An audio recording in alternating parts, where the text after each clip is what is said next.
BA छठे semester के विद्यार्थियों का इस व्याख्यान क्रम में स्वागत है।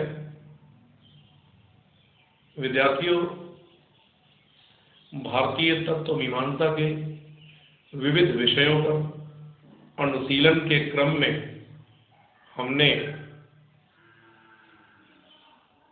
अब तक जगत की व्याख्या के भिन्न भिन्न दर्शनों के पृथक पृथक सिद्धांतों का अध्ययन किया। पिछले व्याख्यान में हमने शंकराचार्य के द्वारा जगत की व्याख्या के विषय में स्थापित मत का निरूपण किया था। माया नाम की एक शक्ति के माध्यम से इस जगत की प्रतीति का जो प्रमाण शंकराचार्य ने प्रस्तुत किया वह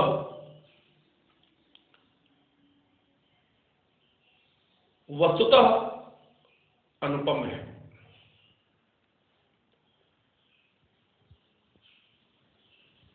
उस दिन की चर्चा में मैंने आप लोगों से यह कहा था कि शंकराचार्य एकमात्र सत्य के रूप में केवल ब्रह्म को स्वीकार करते हैं, किंतु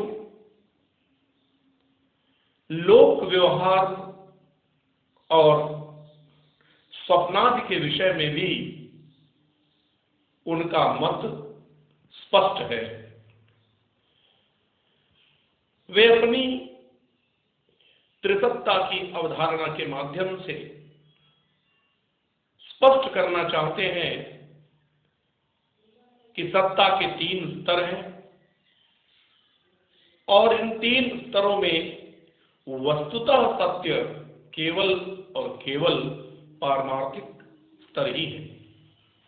शेष दो स्तर जिनमें क्रमशः प्रातिभासिक सत्ता है और उसके उपरांत व्यावहारिक सत्ता है, ये तात्कालिक दृष्टि से सत्य सी प्रतीत होती हैं, किंतु वस्तुतः सत्य नहीं है।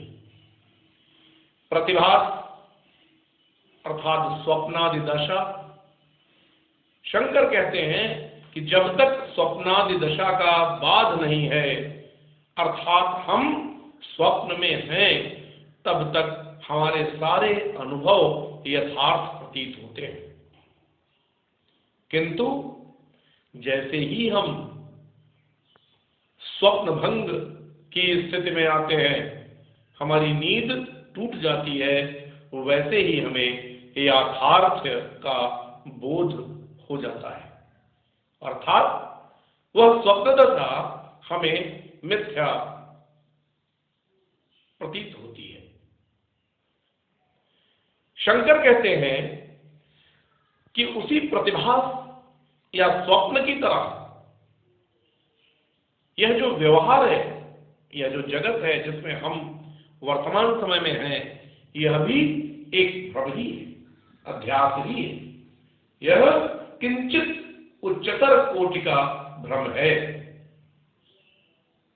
इसका बाध सहज तरीके से नहीं हो सकता, किंतु वस्तुतः जो मोक्ष का संप्रत्यय है वह इसी व्यवहार दशा या जगत के दृष्टिकोण को लेकर ही है। शंकराचार्य कहते हैं इस जगत में जो हमारी आसक्ति या व्यवहार बुद्धि है, जैसे ही इसका निराकरण होता है वैसे ही हम मुक्त हो जाते हैं। शंकराचार्य कहते हैं मुक्ति का तात्पर्य क्या है? ब्रह्मात्मैक्य, ब्रह्म और आत्मा की एकता का अनुभव। वे अंशांश भाव संबंध को स्वीकार करते हैं, अर्थात ब्रह्म अंशी है और आत्मा उसका अंश। यह जो प्रतीति होती है जगत की, मैंने पूर्व में इसके विषय में भी बतलाया। माया की दो शक्तियां हैं, प्रथम आवरण और द्वितीय विक्षेप।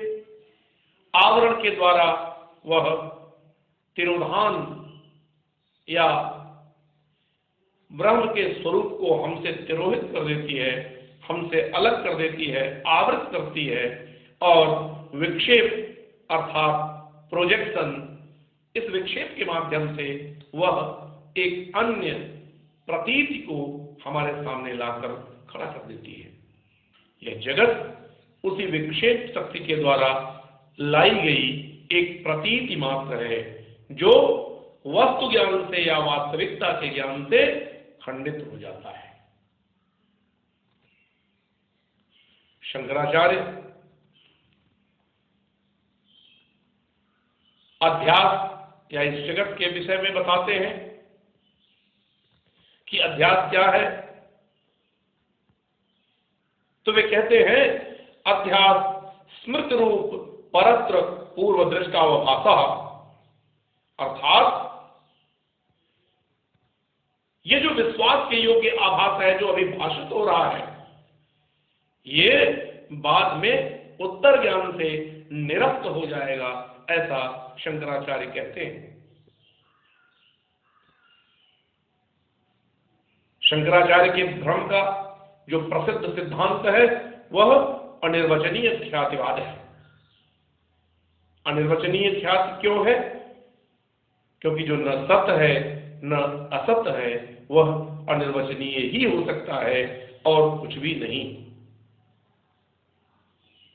वे कहते हैं कि रज्जु के ऊपर सर्प का आरोप, अर्थात यह अवभास किसका है? पूर्व दृष्ट का। रज्जु पूर्व दृष्ट है, सर्प पूर्व दृष्ट है, किंतु अभी नहीं है। रज्जु सर्पवत है किंतु सर्प नहीं है। अध्यात्म में तीन तत्व या तीन घटक होते हैं। प्रथम तो वह वस्तु जो इस समय यहां पर प्रत्यक्ष रूप से उपस्थित है, ये भ्रम का अधिष्ठान है या अधिकरण है। दूसरी वस्तु वह जिसका पूर्व काल में हमें प्रत्यक्ष हुआ था, पूर्वदृष्ट है, अर्थात वह अपने स्वरूप में सद्भले ही हो किंतु यहां इस समय उपस्थित न होने के कारण असत्य है। तो जो अध्यस्त वस्तु है वह असत्य है। इसका अध्यास अधिष्ठान पर किया जाता है। जैसे सर्प, रज्जु सर्प के उदाहरण में सर्प, या शुक्ति और रजत के उदाहरण में रजत, और तीसरा है आरोपण या तादात्म्य की क्रिया, जो अध्यस्त है सर्प या रजत, उसका उपस्थित अधिष्ठान रज्जु या शुक्ति के रूप पर आरोप किया जाना, वह जो आरोप किया जाता है वह अध्यास है। इसीलिए अध्यास की एक दूसरी व्याख्या करते हुए वेदांतकार कहते हैं अतस्मिन् तद्बुद्धि, अर्थात जो वह नहीं है उसमें उसकी बुद्धि, उसका स्वरूप कल्पन। इस प्रकार यह जगत स्वरूपतया वास्तविक नहीं सिद्ध होता। शंकराचार्य इसे माया के द्वारा प्रातीतिक सत्ता के रूप में स्वीकार करते हैं, किंतु यह ध्यान रहे इस जगत के लोक व्यवहार को वे पूर्णतया असत नहीं मानते, वरन पारमार्थिक ज्ञान तक पहुंचने का एक मार्ग है, एक रास्ता है। यह भी वे इस लोक व्यवहार को, जब तक इस लोक व्यवहार में व्यक्ति है तब तक तो सत्य मानते ही है। अपरोक्षानुभूति में शंकराचार्य इस जगत से संबंधित धर्मों के उचित निर्वाह की निर्देशना करते हैं। वे कहते हैं स्ववर्णाश्रम धर्मेण तपसा हरितोषणा साधनम प्रभवेत पुंसाम वैराग्यादि चतुष्टयम। ये जो साधन चतुष्टय अर्थात मोक्ष की प्राप्ति के लिए जो वास्तविकता से, स्वरूप से तादात्म्य के लिए जो जो अपेक्षित हैं, वे चारों साधन इस वर्तमान, इस दृष्टिगत जगत के भीतर ही लोक व्यवहार के सुष्ठु प्रकारेण निर्वहन से ही संभव है। वे अपने वर्ण और आश्रम के धर्मों के अनुरूप आचरण और तपश्चर्या, इन दोनों को अनिवार्य मानते हैं।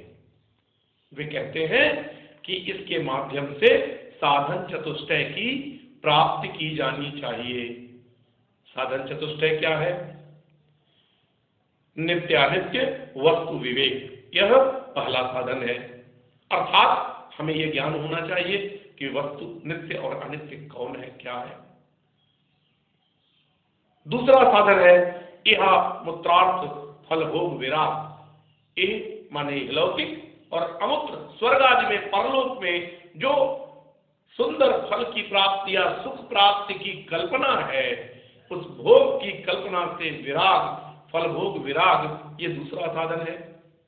तृतीय शम दमादि सत्य संपत्तियों की प्राप्ति, यह तीसरा साधन है। सत्य संपत्तियां क्या है? शम, दम, श्रद्धा, समाधान, उपरति और तितिक्षा, ये 6 संपत्तियां प्राप्त होनी चाहिए। और चतुर्थ अंतिम साधन है मुमुक्षुत्व, अर्थात मोक्ष के लिए अत्यंत उत्कट भावना। ये इस जगत में, इस लोक में रहकर ही संभव है, ऐसा शंकराचार्य भी मानते हैं। किंतु इन साधनों के उपरांत जो वास्तविक सत्य है, वो सत्य क्या है? साध्य क्या है? ब्रह्म स्वरूप में लय होना, उसका ज्ञान होना, और ये ज्ञान के बिना मुक्ति नहीं है।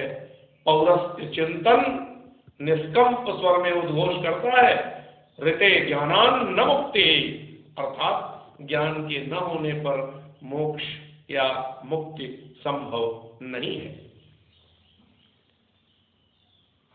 शंकराचार्य के इस ज्ञान मार्ग से प्राप्त होने वाले मोक्ष के लिए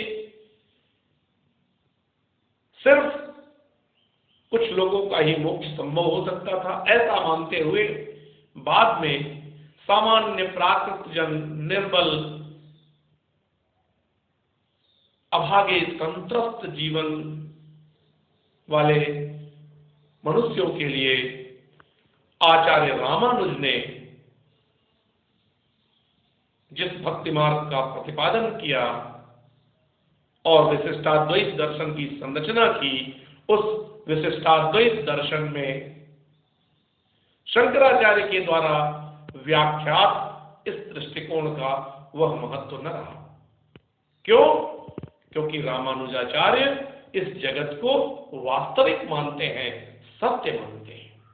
इसीलिए आचार्य रामानुज परिणामवाद को स्वीकार करते हैं। उनका परिणामवाद ब्रह्म परिणामवाद है, अर्थात यह जगत ब्रह्म या ईश्वर से उत्पन्न होता है और इसकी वास्तविक सत्ता है। वे सगुण ईश्वर को स्वीकार करते हैं। इसके पूर्व शंकराचार्य ने ब्रह्म की निर्गुण या निषेधात्मक व्याख्या की थी, नेति नेति इस तरह की व्याख्या की थी।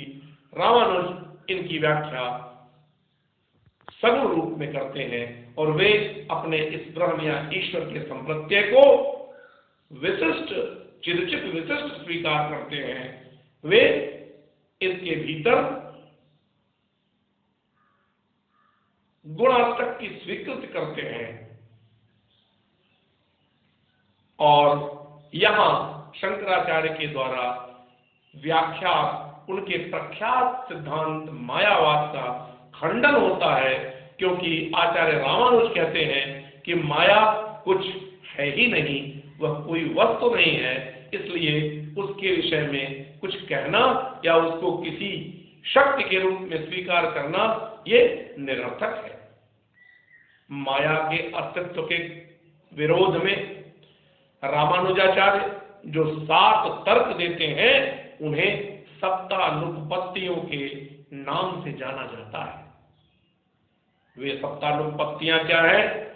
संक्षेप में इनका वर्णन कर मैं इस व्याख्यान को समाप्त करूंगा। वे सत्तानुपत्तियां हैं। प्रथम आश्रयानुपत्ति। अनुपपत्ति का तात्पर्य अनुपपन्न माने जो सिद्ध न हो। रामानुजाचार्य कहते हैं अविद्या का आश्रय कौन है? ब्रह्म शुद्ध है, अलिप्त है माया से, तो वह आश्रय हो नहीं सकता। जीव क्योंकि स्वयं अविद्याजन्य है, इसलिए वह माया का आश्रय है नहीं। तो जब न जीव अविद्या का आश्रय है और न ब्रह्म, तो अविद्या किस आश्रय से रहती है? अर्थात ये अद्वैत वेदांति की कल्पना मात्र ही है। दूसरी आपत्ति करते हुए रामानुज कहते हैं तिरोधानानुपत्ति, अर्थात ये माया या अविद्या ब्रह्म का तिरोधान कैसे कर सकती है, उसे आवृत कैसे कर सकती है? क्यों? क्योंकि ब्रह्म शुद्ध स्वयं प्रकाश ज्ञान है, उसको ढकना असंभव है। अज्ञान उसे कैसे आवृत कर सकता है? इसलिए यह भी तर्क अद्वैत वेदांतियों का निरर्थक है। तीसरी आपत्ति करते हुए वे कहते हैं कि स्वरूपानुपत्ति, अर्थात माया या अविद्या का स्वरूप क्या है? कोई भी वस्तु या स्थिति या तो सत्य होगी या असत्य होगी, या सद और असत दोनों होगी, या न असत होगी न असत। अर्थात चतुष्कोटियों के अंतर्गत ही इसकी व्याख्या की जा सकती है। जबकि शंकराचार्य कहते हैं यह न सत्य है न असत, यह अनिर्वचनीय है। रामानुज कहते हैं ये अनिर्वचनीयत्व एक प्रकार का वदतो व्याघात है, इसलिए माया की सत्ता स्वीकार नहीं की जा सकती।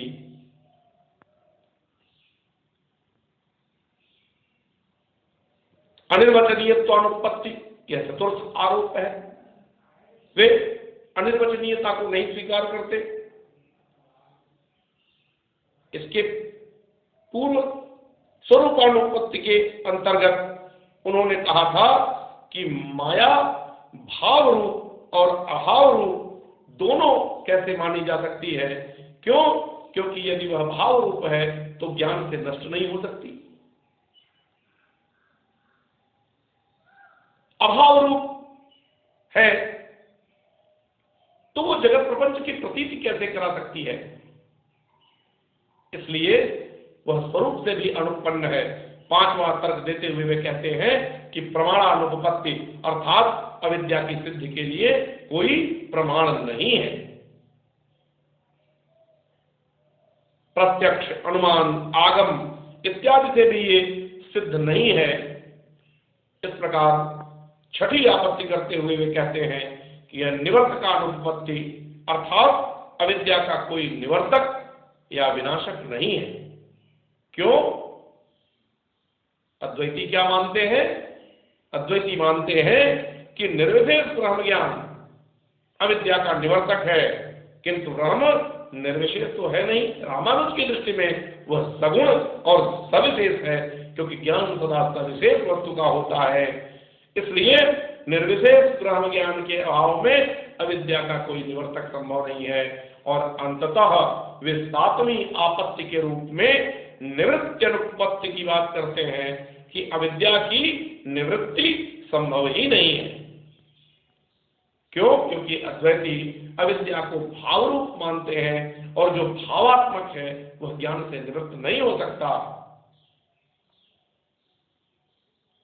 वे कहते हैं कि जीव का बंधन कर्मजन्य है और यह कर्म ज्ञान भक्ति और भगवद अनुग्रह से नष्ट हो सकता है, ज्ञान मात्र से नष्ट नहीं हो सकता। इसीलिए वे इन सातों आपत्तियों के द्वारा माया का खंडन करते हैं।